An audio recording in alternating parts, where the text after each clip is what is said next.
ओम नमो नारायण। पुरुषोत्तम मास के कृष्ण पक्ष की एकादशी पद्मिनी एकादशी कहलाती है। इस दिन राधा कृष्ण और शिव पार्वती की विशेष पूजा की जाती है। जहाँ तक व्रत के विधि विधान का प्रश्न है, अन्य एकादशियों के सदृश ही परंतु दान को विशिष्ट महत्व प्राप्त है। अधिक मास की दोनों एकादशियों के दिन धर्मराज युधिष्ठिर ने कहा, हे पुरुषोत्तम, अधिक मास मल मास के कृष्ण पक्ष की एकादशी का नाम क्या है? इसके नाम, व्रत की विधि तथा महत्व विस्तार पूर्वक मुझे बतलाने की कृपा करें। भगवान श्री कृष्ण ने कहा, हे पांडुपुत्र पुरुषोत्तम, मास अधिक मास अथवा मल मास के कृष्ण पक्ष की एकादशी को पद्मिनी एकादशी कहा जाता है। यह अनेक पुण्यों को देने वाली है।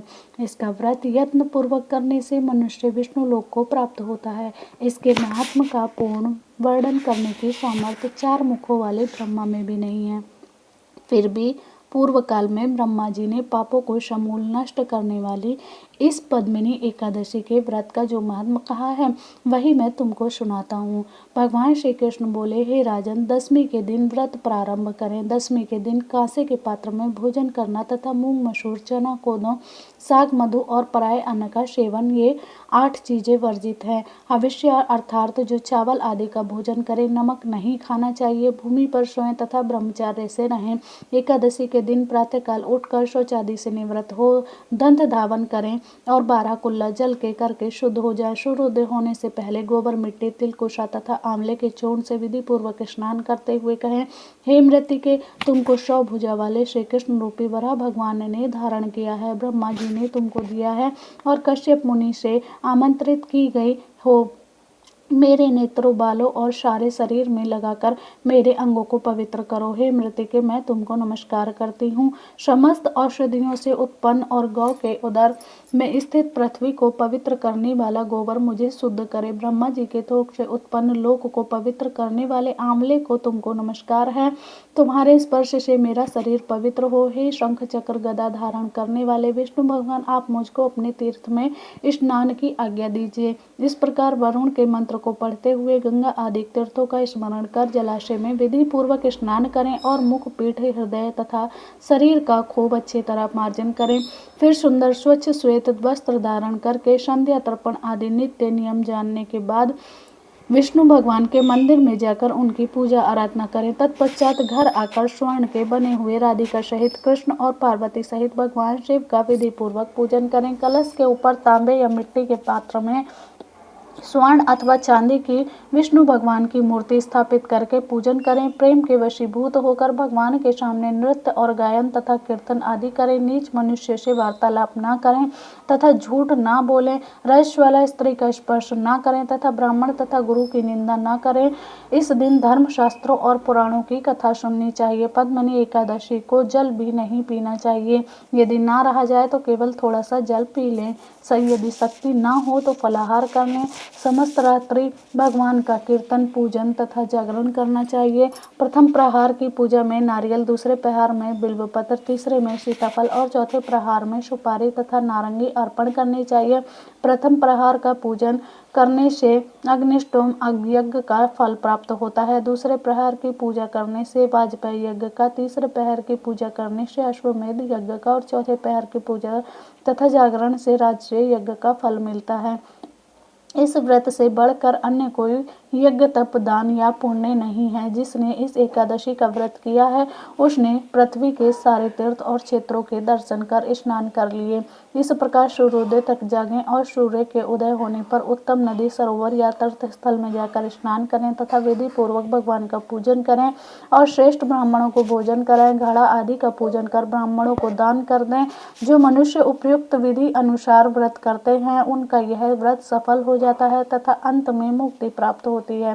श्री कृष्ण भगवान ने आगे कहा, हे राजेंद्र, जिसने पद्मिनी एकादशी का व्रत कर लिया उसने मानो सभी व्रतों को कर लिया। अब तुम पद्मिनी एकादशी की कथा ध्यान पूर्वक सुनो। एक समय तीर्थ कार्तिक के वीर ने रावण को बंदी गृह में बंद कर रखा था। तब पुलस्त जी ने कार्तिक के से विनय करके उसको छुड़वा दिया। इस घटना को सुनकर नारद जी ने पुलस्त से पूछा, हे मुने, जिस महावीर रावण ने समस्त देवताओं सहित देवराज इंद्र को भी जीत लिया था, उसको कार्तिकेय ने किस प्रकार जीतकर बंदी बनाया? यह वृत्तांत मुझको विस्तार पूर्वक सुनाइए। तब पुलस्त जी ने कहा, हे नारद, आप पहले कार्तिकेय की उत्पत्ति का वृत्तांत सुनिए। त्रेता युग में राजा है के वश का कार्तवीर्य नाम का राजा महिष्मतिपुरी में राज्य करता था। उस राजा की 1000 परम प्रिय स्त्रियां थीं, परंतु उनमें से किसी के कोई पुत्र नहीं था। पुत्र प्राप्ति के लिए राजा ने अनेक प्रयत्न किए, परंतु भाग्यवश राजा के पुत्र नहीं हुआ और यह सब निष्फल रहे। पुत्र के बिना राजा को सारा राज्य दुख में प्रतीत होता था। कुछ काल बाद राजा को यह ज्ञात हुआ कि तब से सभी अभीष्ट फल की सिद्धि हो सकती है। यह सोचकर राजा कार्तवीर्य तप करने हेतु वन में जाने की तैयारी करने लगा। राजा को वन में तप करने के लिए जाते हुए देखकर एक शांकु वंश में उत्पन्न राजा हरिश्चंद्र की पद्मिनी नाम वाली कन्या, जो कि राजा की परम प्रिय रानी थी, साथ जाने को तैयार हो गई और दोनों ही अपने सुंदर आभूषणों को त्याग कर कल वस्त्र धारण कर गंधमादन पर्वत पर तप करने चले गए। राजा कार्तवीर्य और रानी पद्मिनी ने उस पर्वत पर 10,000 वर्ष तक तप किया, परंतु फिर भी उन्हें पुत्र की प्राप्ति नहीं हुई। तब उस पतिव्रता रानी पद्मिनी ने अपने पति के शरीर में केवल नस और अस्थि मात्र देखकर महासाध्वी अनसुईया जी से पूछा, हे साध्वी, मेरे पति को तपस्या करते हुए 10,000 वर्ष बीत गए हैं, परंतु भगवान फिर भी प्रसन्न नहीं हुए, सो इसका क्या कारण है? आप कृपा करके कोई ऐसा व्रत कहें जिससे भगवान हम पर प्रसन्न हो और हमें चक्रवर्ती पुत्र की प्राप्ति हो। पद्मिनी से अनसुईया जी ने कहा, हे सुंदरी, वर्ष के 12 मासों के अतिरिक्त एक अधिक मास होता है जो 32 मास के पश्चात आता है। इस अधिक मास के कृष्ण पक्ष में द्वादशी युक्त पद्मिनी और कृष्ण पक्ष में परमा नाम की 2 एकादशियां आती हैं। शुक्ल पक्ष की पद्मिनी एकादशी को जागरण सहित तुम उसका व्रत करो। इस व्रत के करने से भगवान तुम पर प्रसन्न होकर शीघ्र ही पुत्र देंगे। इसके पश्चात अनसुईया जी ने रानी से व्रत की सब विधियां कही। उसको सुनकर रानी पद्मिनी पुत्र प्राप्ति की इच्छा से इस व्रत को करने लगी। वह सदैव काशी कुंड नहा रहती और रात को जागरण करती। व्रत के समाप्त होने पर भगवान विष्णु प्रसन्न होकर गरुड़ पर आरूढ़ होकर उसके पास आए और वर मांगने के लिए कहा। रानी ने इस प्रकार उनकी स्तुति करते हुए विनय की, हे महाराज, आप मेरे पति को वरदान दीजिए। भगवान बोले, हे सुंदरी, मल मास के समान मुझको और दूसरा कोई मास प्रिय नहीं। इसमें एकादशी का जो व्रत तथा जागरण अनसुईया जी के कथा अनुसार तुमने किया है, उससे मैं तुम पर अत्यंत प्रसन्न हूँ। ऐसा कहकर संसार के दुखों का नाश करने वाले श्री विष्णु भगवान ने राजा से कहा, हे राजन, जिससे उसका मनोरथ पूर्ण हो वह वर मांगो। तुम्हारी पत्नी ने मुझको प्रश्न किया है। तब राजा कार्तवीर्य ने सर्वश्रेष्ठ और यशस्वी पुत्र का वर मांगा और कहा, हे जगदीश्वर प्रभु, मेरा पुत्र ऐसा परमवीर हो कि आपके अतिरिक्त देवता, मनुष्य, नाग, दैत्य, राक्षस आदि किसी से न मरे। राजा की यह बात सुनकर और वरदान देकर भगवान विष्णु अंतर्ध्यान हो गए। इस पर के प्रभाव से पद्मिनी के कार्तवीर्य नामक तेजस्वी पुत्र हुआ। तीनों लोकों में भगवान विष्णु के अतिरिक्त उनको जीतने में अन्य कोई समर्थ नहीं था। तब यदि ददशंकर रावण कीर्तवीर्य से पराजित हो गया और इसमें से आश्चर्य की बात है, क्योंकि महाबली कार्तवीर्य देवताओं के भी देवता भगवान के वर से उत्पन्न हुए थे, अतः रावण पर उनकी विजय का कोई आश्चर्य का विषय नहीं।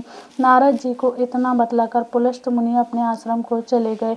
श्री कृष्ण जी ने आगे कहा, हे राजन, यह मैंने मल मास के शुक्ल पक्ष की एकादशी पद्मिनी के व्रत का महात्मा कहा। जो कोई इस व्रत की कथा को पढ़ते हैं या सुनते हैं, वे भी संसार में यशस्वी होकर अंत में अनंत काल तक विष्णु लोक में वास करते हैं। ओम नमो नारायण।